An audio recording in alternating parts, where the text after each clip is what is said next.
So I would just be talking about the liquid-based cytology morphology and covering atypical squamous cells of undetermined significance, let's say ASCUS cells. What exactly constitutes the squamous intraepithelial lesional cells? How do we grade squamous intraepithelial lesions? That is the low cell, high cell, HSIL, and then at the very end, I would briefly touch invasive squamous cell carcinoma. So starting with the ASCUS cells, ASCUS is the atypical squamous cells of undetermined significance. The morphological criteria for the ASCUS is the enlargement of the nucleus, and this enlargement is 2.5 to 3 times the size of the intermediate nucleus. So on the top image, you could see the intermediate cells, and these abnormal nucleus is next to it, which is 2.5 to 3 times. And this cell is showing some hyperchromasia. So these are the ASCUS cells. The nucleus has the smooth nuclear membrane. Again, the ASCUS cells can be binucleated, and they can occur singly or in sheets. The most common scenario are the cells which pose a difficulty in determining whether they are reactive cells or the low-cell cells, is a major bulk of the ASCUS cells. And as you see on this image, on the top image on the left, it's showing a group of cells with enlarged nucleus. They show the enlarged nucleus, which is 2.5 to 3 times, but many times these nuclei are difficult, whether to push them to low cell or to keep them as ASCUS. So these are the cells which constitute a group of ASCUS cells. And many times these ASCUS cells are qualitatively and quantitatively insufficient for definite HSIL. So that's the major bulk of ASCUS cells. Coming to the next topic, that's what is exactly squamous intraepithelial lesional cells, or what makes these squamous intraepithelial lesional cells. So the main criteria are the abnormal nuclear chromatin pattern and the distribution of the nuclear chromatin. This is the foremost important criteria in determining the squamous intraepithelial lesional cells. This abnormal nuclear chromatin can be hyperchromatic or hypochromatic, and the nuclear membrane can be with the notches or without the notches. The other criteria is the raised nuclear to cytoplasmic ratio.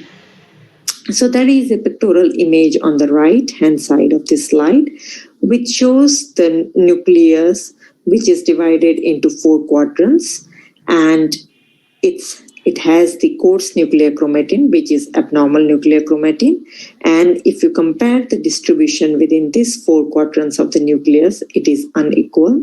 So this nucleus is showing the atypia and depicting these intraepithelial lesional cells. So I'll be just spending some time, because this is the most important feature or the feather of this presentation.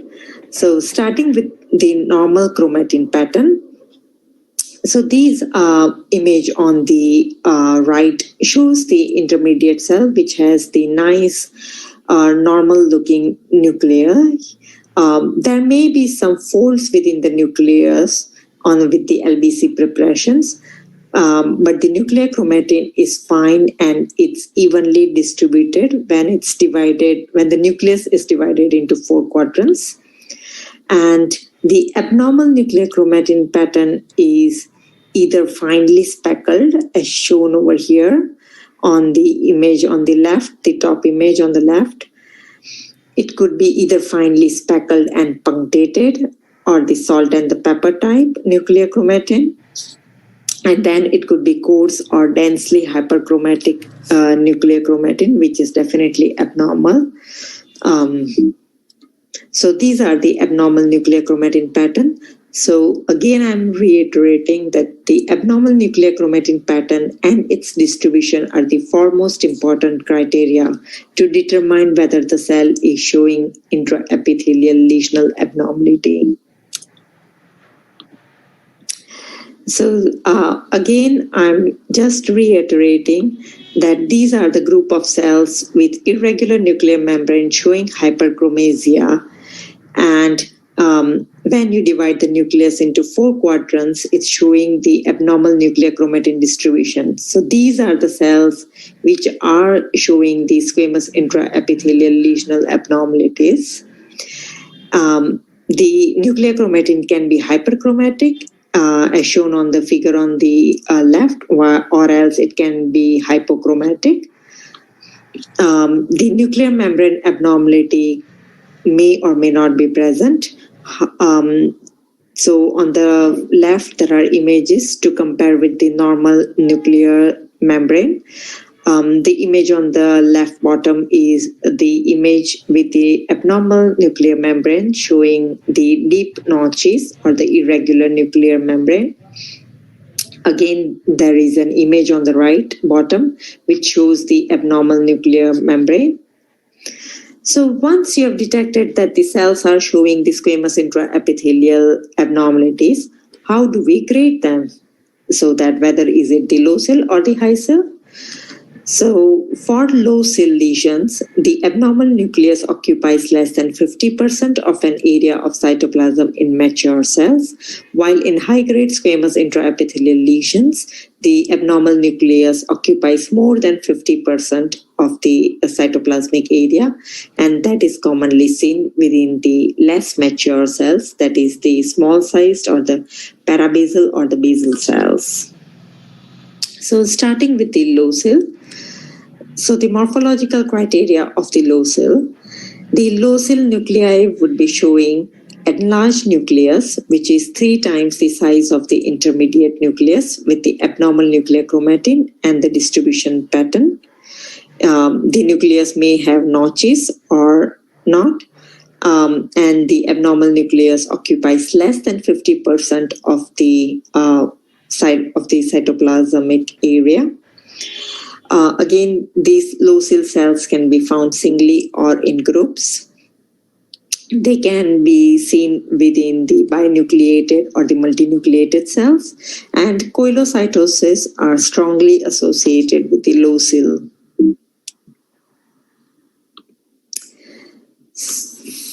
So what is the cytology of the HPV? There are 2 pathognomic cell patterns, that is the coilocyte and the diskeratocytes, and there are other non-specific cell patterns as well. We'll just look at some of the images. So what are coilocytes? Coilocytes are derived from the Greek word, which is koilo, and that means hollow or the cavity. So the figure on the right top shows a coilocyte. That is basically an abnormal nucleus surrounded by a hollow or a cavity, and this cavity is lined by a sharp cytoplasmic border, and these are the coilocytes, which are the pathognomic feature of HPV infection. Again, coilocytes can be seen or depicted as binucleated or multinucleated squamous cells. The other pathognomic feature is the diskeratocytes. So diskeratocytes are the cells with abnormal keratinization, and they stain bright orange with PAP stain. The diskeratocytes again can be found singly or in sheets. The other non-specific cell patterns are the macrocytes or the enlarged or the large cells, the kite cells with the cytoplasmic extensions, or the polka dot cells. However, these are not the pathognomic patterns for HPV infection. So then coming to the high SIL, as said earlier, that the high SIL nucleus would be occupying more than 50% of the cytoplasmic area, and it's commonly seen in the less mature cells. There are different patterns of high SIL. That is the ungraded, the large cell non-keratinizing or keratinizing, or the mixed variant, the scanty small cell type, the HCCGs, that is the hyperchromatic crowded cell groups, flag cells, pale cells, or the plant cells. However, these are the different patterns, but they all depict the HSIL. So starting with the large cell non-keratinizing HSIL, this presents as the loose syncytial groups, and the nuclei within that group are abnormal, which shows the 4 to 6 times enlargement as compared to the diameter of the polymorphs. They all have the abnormal nuclear chromatin pattern with the abnormal nuclear chromatin distribution. However, these cells or this way or this pattern of HSIL pose a difficulty or challenge because many times this may be interpreted as the group showing the low SIL, since it's difficult to assess the nuclear to cytoplasmic ratio. The next variety of the HSIL is the keratinizing high grade. This is an easy diagnosis because it's very similar and indistinguishable from the keratinizing squamous cell carcinoma, the abnormal keratinized tadpole-looking cells. The small cell HSIL, this is an important group because these are the litigation cells. These are the small monotonous cells with the abnormal nucleus, that's the enlarged nucleus, which is less than twice the size of the polymorph or the lymphocyte, and that is the reason it's known as the small cell, but it has the abnormal nuclear chromatin. These cells may have rounded or regular nuclear membrane, but definitely abnormal nuclear chromatin pattern. These cells are the mimickers of the immature metaplastic cells, endometrial cells, lymphoid cells, or the endocervical or the parabasal cells. The sparse or the scanty HSILs, again, these form a major group of the litigation cells, and these are easily overlooked on the routine screening. So important thing is to screen systematically, slowly, and have significant overlap while you are screening the cervical samples on liquid-based cytology. The flag cells on its own do not denote the HSIL, and the flag cells are the cells with the keratinized cytoplasm and pycnotic India ink nucleus. But as soon as you see the flag cells on the cervical samples, hunt for the HSIL cells in the background. The pale cell HSIL, these are the abnormal nuclei with the hypochromatic nuclear chromatin pattern. However, the distribution would be abnormal within this group or this pattern of the HSIL. And many times this pattern is mixed with the regularly or commonly seen hyperchromatic abnormal nuclei. This is a good reference to read about the pale cell HSIL. The other pattern of the HSIL is the plant cell cell. The plant cell again is a challenging variety of the HSIL, since these groups are deceptively planned on the low power, and they may be misinterpreted as the metaplastic or the endocervical cells. But when you go to the higher power, it would show the disorganized architecture with lots of nuclei overlapping on each other, and definitely the nuclear chromatin is abnormal with speckle type nuclear chromatin. So please be careful in screening the liquid-based cytology samples because these are the groups or the HSIL patterns which are challenging and difficult at the initial stages. The other variety or the pattern is the hyperchromatic crowded cell groups. It's again a major pitfall in the short path liquid-based cytology. So on the low power, you would be looking at quite a few groups of quite a few groups of crowded cells, and that's the reason they are known as the hyperchromatic crowded cell groups. However, these groups can be normal or abnormal. So as soon as you see a few groups on the low power, go to the higher power and try to determine whether are they normal or abnormal. And as I said, they can be seen with normal or the abnormal cells. So how do you interpret these groups? These groups would be showing some architectural and nuclear atypia, and it's best to figure out whether are the nuclei are lying at the same level or whether the nuclei are lying at the different levels, and you have to keep on going to the high power and doing your fine adjustments. So if you find them at the same level, they are usually normal, not usually, they are normal. But when you have to keep on moving the fine adjustment, keep on going at the high power, they are abnormal. So loss of polarity is abnormal, but when the polarity is maintained, they are normal hyperchromatic crowded cell groups. The other clue is to detect at the periphery of these groups, where you can see the abnormal cells with the abnormal nuclear chromatin pattern and occasional mitotic figure. However, please do not depend on the mitotic figure because they are commonly found in the liquid-based cytology samples.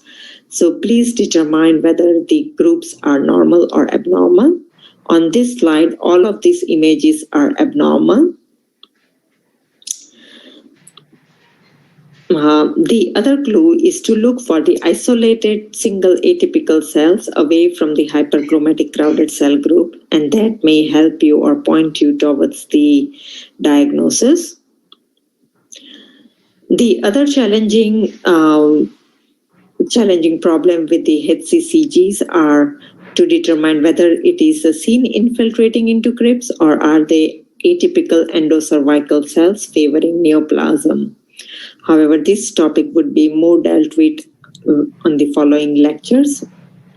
So coming to the HSCH, these are the cells which possess some equivocal features which are suggestive of, but they are not sufficient to call HSIL. And the major subgroups within, or the major subgroups which constitute this category are the HCCGs, atypical immature metablastic cells, the cells with prominent nucleoli, and the degenerate or the poorly preserved cells.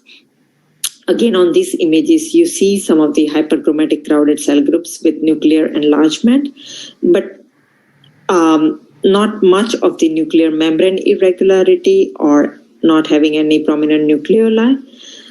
Again, the chromatin pattern is questionable, whether is it normal or abnormal. On the figure on the right shows some prominent nucleoli, but again, it's difficult to say whether are they ASCUS cells or whether they are HSIL cells. And these are the cells which form the HSCH category, the poorly preserved or the degenerated type of cells over here. And then the mitotic figure on its own doesn't make anything abnormal. Again, that's reiterated over here. So now coming more towards the end of the presentation and touching a bit of the invasive squamous cell carcinoma. There are different types of invasive squamous cell carcinoma of cervix. As we know histologically, they could be microinvasive, keratinizing type, the non-keratinizing small cell or the large cell, and the verrucous type. However, the microinvasive and the verrucous are very difficult and challenging for a diagnosis on the cervical samples. The main criteria to determine the invasive squamous cell carcinoma is the tumor diathesis, which is blue granular or grayish or brownish in appearance with fibrillary appearance, and then the abnormal or the atypical nuclei clinging to this necrotic debris, which is known as the clinging diathesis. So that's the major criteria to detect invasive squamous cell carcinoma.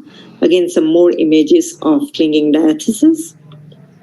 And the other cellular criteria are the cell-in-cell pattern, as shown over here, the tadpole or the atypical elongated cells, keratinized cells, and then the hyperchromatic nuclear chromatin showing windowing pattern. These are some of the images of the small cell non-keratinizing type, which is a great mimicker of the atypical or the normal endometrial cells, lymphoid cells, reserve cells. And then the figure on the right shows the large cell non-keratinizing squamous cell carcinoma, which is a great mimicker of the atypical glandular cells or the repair cells. And the figure on the middle portion of this slide is the straightforward keratinizing squamous cell carcinoma as we see in different other parts of the body. So that's it from me, and hopefully I have been able to help you with your morphological criteria and diagnosis. And I've covered all these topics within this short span of time. Hoping I've helped you a bit. And that's it. And if any questions, I would be available on the 19th of November. And thank you so much for listening. And finally, I would like to acknowledge all of my colleagues and people who have helped me in producing this presentation and the NHS CSP